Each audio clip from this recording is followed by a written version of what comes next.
Hi class, I wanted to take a few minutes to talk to you about your research paper.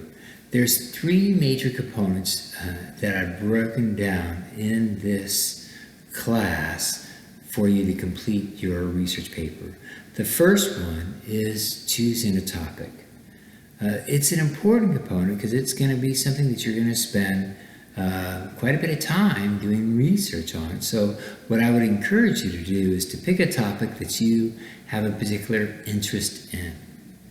I do have a list of topics. If you're not sure, that you can just pick one from there. It's over where the syllabus is at.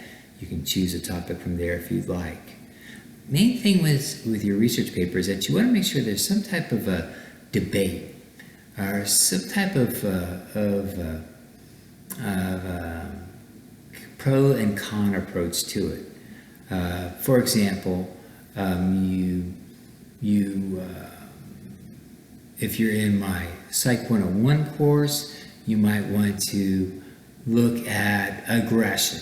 Is it nature versus nurture? If you're in my Psych 240, my developmental psychology course, maybe you want to do your research paper on comparing and contrasting Piaget's theory of development with Sigmund Freud's theory of development. And again, in both those cases, you're going to have some type of a debate, and in your critical review, that's 1 page in length, that's when you're going to choose one side or the other. Either it's nature for aggression for Psych 101, or for Psych 240, I think Piaget's approach is better. And you're going to explain why you think that.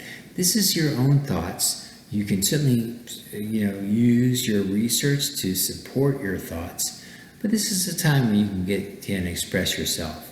The rest of the research the rest of your research paper is going to be everybody else's research, but now's the time when you can culminate it.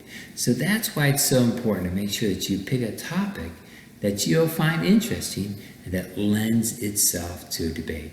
Occasionally I'll have a student who say, I want to do my research paper on social psychology, or I want to do my research paper on early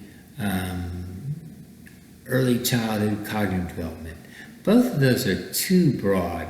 You've got to have a narrow approach to it, and you want to build off of that. So hopefully this helps a little bit as you make a decision on your topic. By all means, you can email me, Moodle message me, you can text me or call me, and you can talk to me about your topic and whether or not I would approve it. You've got to have your topic approved before you write your research paper.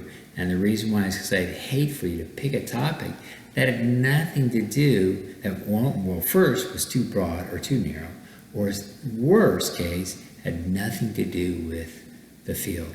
I had one student, this was years ago, who wrote this coolest paper on a living in Mars,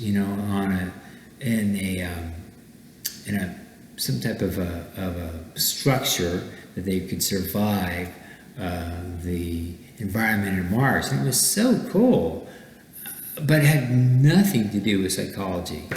I looked for the word psychology because he did such a good job researching it, but it had nothing to do with psychology. So you don't want to make that same mistake and spend a lot of hours and time doing a research paper that's not going to be accepted. So hopefully this little video will help explain what I'm looking for as far as a topic. Again, there's some, if you can't think of something, there's some suggested topics under the syllabus that you can use to help guide your thinking, or you can just pick one of them. All right, hopefully this helps, guys.